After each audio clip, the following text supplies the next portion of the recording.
Hello cute little princess, आप सबका मेरे चैनल पर स्वागत है। तो ये बहुत ज़्यादा ही डेंजर स्टोरी होने वाली है। तो लेट्स स्टार्ट। जहाँ हम देखते हैं एक सीन जहाँ एक लड़का अपनी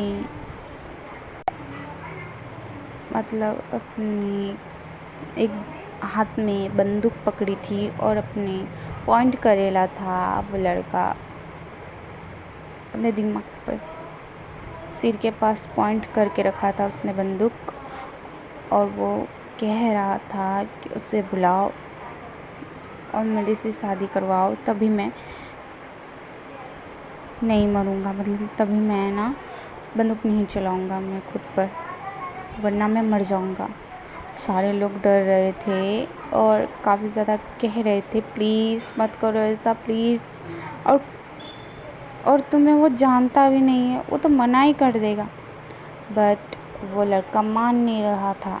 तो इसके लिए जो फेंगम्यान है वो बुलाते हैं हमारे फार्म विंग को, और विंग वहाँ जाता है और विंग जो कहता है क्या हुआ डैड, ये सब क्या है। और ये लड़का और जो हमारे वानीबू की तरफ दिखता है, हाँ वो वानीबू था और वो साउजन था जिसके लिए वानीबू अपने खुद को मारने की कोशिश कर रहा था। तो जो साउजन कहता है ये सब क्या हो रहा है यहाँ। बट अंकल चिरान कहते हैं, विंग के पैर पे गिर जाते और कहते प्लीज़ मेरे बेटे को बचा लो, तुम इससे शादी कर लो। तो विंग शॉक्ड हो जाता है और कहता है क्या शादी, मैं ऐसे कैसे हो सकता है, नहीं ऐसा नहीं हो सकता, शादी मैं नहीं कर सकता और मैं इसे जानता भी नहीं हूँ मैं। अरे ये है कौन है यार, ये सब क्या है, कह रहे हैं अंकल पापा डैड ये सब क्या हो रहा है। तो उसके डैड जो साउजन की तरफ देखते हो कहते मुझे भी नहीं पता ये सब क्या हो रहा है। अंकल चिरान कहते प्लीज़ बेटा प्लीज़ मुझ बेटे से शादी कर लो, वरना वो खुद को मार देगा, देखो उसके पास बंदूक है। तो साउजन बंदूक की तरफ देखता है और सख्त हो जाता है, कहते ए लड़के पागल हो गए हो क्या, बंदूक नीचे रखो, तुम्हारा दिमाग तो सही है ना। तो जो वानीबू कहता है तुम मुझसे शादी कर लो, मैं बंदूक नीचे रख दूँगा। वानीबू की बात सुनकर साउजन कहता है मैं तुमसे और शादी बिल्कुल नहीं, मैं तुम्हें जानता भी नहीं हूँ तो मैं तुमसे शादी कैसे कर लूँ, तुम अनजान लड़के हो और मेरे मॉम डैड भी तुम्हें नहीं जानते, तो फिर शादी कैसे होगी। नो नेवर, मैं शादी नहीं करने वाला। तो वानीबू कहती ठीक है, मैं 3 तक गिनूँगा, मैं बंदूक चला दूँगा, अगर मुझसे शादी नहीं की तो। सारे लोग डर रहे थे कि ये लड़का पागल तो नहीं हो गया है ना। अंकल चिरान जो सिर पे हाथ रख के विंग की तरफ बहुत डेरिंग आँख से देख रहे थे और कह रहे थे प्लीज़ बेटा मान जाओ प्लीज़। और जहाँ विंग काफ़ी ज़्यादा शॉक था कि ये लड़का पागल तो नहीं हो गया है ना, इसका दिमाग तो सही है। और जहाँ वाम जी जो बंदूक रखा था वो कहता है वाम, विंग कहता है ये पागल तो नहीं हो गए ना, ऐसा मत करो। फिर वाम जी आगे बढ़ता है तो बोलता है टू। विंग काफ़ी ज़्यादा डर रहा था। अंचल कहते बेटा प्लीज़ मेरे बेटे को बचा लो प्लीज़ प्लीज़ प्लीज़। सब कह रहे थे विंग हाँ कर दो, विंग हाँ कर दो। 3 तब भी विंग हाँ कर देता कि ठीक है मैं तुमसे शादी करने के लिए तैयार हूँ, प्लीज़ आप बंदूक नीचे रखो। फिर क्या, वाम जी बंदूक नीचे रख तो देता है बट मतलब नीचे ले लेता है, हाथ में से छोड़ता नहीं है बंदूक को।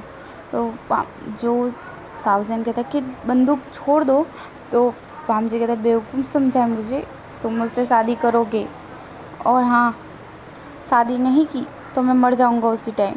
तो विंग जो डर जाता है और जो अंकल चिरान कहते हैं हाँ बेटा अब तो तुमसे ये लड़का शादी करेगा, ज़रूर करेगा, प्लीज़ प्लीज़। विंग जो कहता है ठीक है पर शादी अब भी की अब भी होगी। वाम जी की बात सुन के सब शॉक्ड हो जाते, कहते अब भी की अब भी, अभी तो तैयारी भी नहीं की है, ये तो गलत है, नहीं ऐसा नहीं हो सकता। वाम कहता है ठीक है मैं मर जाऊँगा। कहता है ठीक है पापा ठीक है, अभी की अभी ही शादी होगी।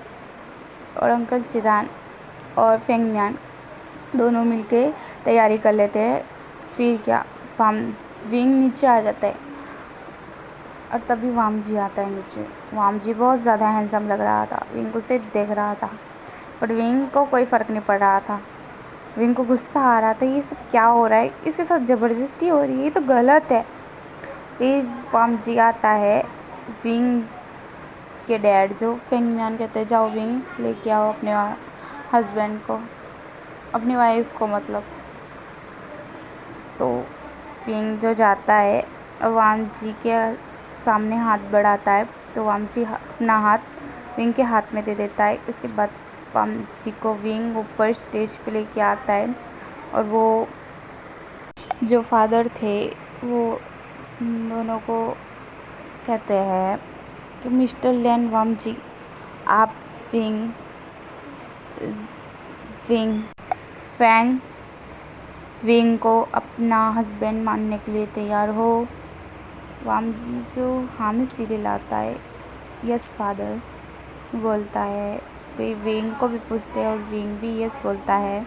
इसके बाद ये दोनों एक दूसरे को किस करके ये शादी कंप्लीट करते हैं। अब जो फादर कहते हैं आप दोनों की शादी कंप्लीट हो चुकी है और अब आप बड़े लोगों के पक्ष होंगे, तब सब दोनों चाहते हैं और बड़ों के पक्ष होते हैं।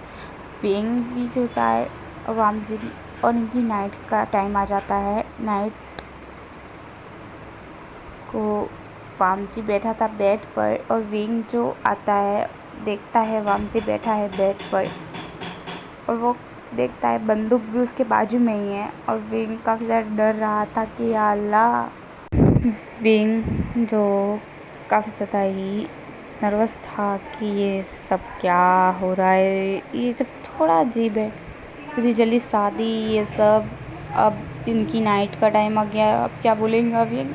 अगर इस लड़के ने शादी तो ज़बरदस्ती कर ली, बट ये सब कुछ तो ज़बरदस्ती नहीं करेगा ना, वो ये सोच रहा था, काफ़ी ज़्यादा अजीब फील कर रहा था। और विंग जो आता है और वामजी जो बैठा था, वामजी जो कहता है हस्बैंड।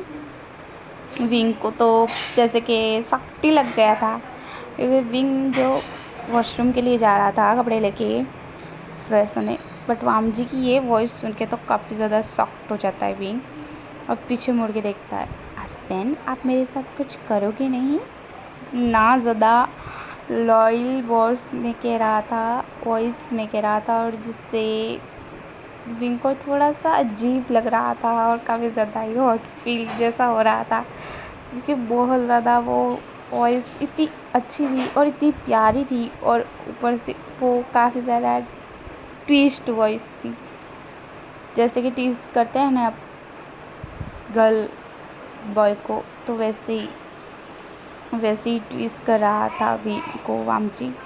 तो इस वजह से विंग को ऐसा फील हो रहा था। तो विंग जो आगे कुछ सुनता नहीं और भाग जाता है वॉशरूम में। वामजी हंसने लगता है और वामजी जो अपने फ़ोन की तरफ देखता है और स्मैक करता है डेविल वाला और फ़ोन लेता है और फिर एक फ़ोन करके कहता है काम हो गया, मैंने उससे शादी कर ली, अब मुझे क्या मिलेगा, अब तुम्हें तुम्हारी जितनी भी जो भी चाहिए वो मिलेगा तुम्हें। तो वो तो बस यूँ कहता है, तो वामजी बहुत ज़्यादा खुश हो जाता है। अब नेक्स्ट पार्ट में मिलेंगे जल्दी ही। Bye bye army, like subscribe my channel, please मेरी स्टोरी को लाइक करना, please please please. Okay army, मैं जल्दी ही इसका नेक्स्ट पार्ट दे दूँगी। ओके।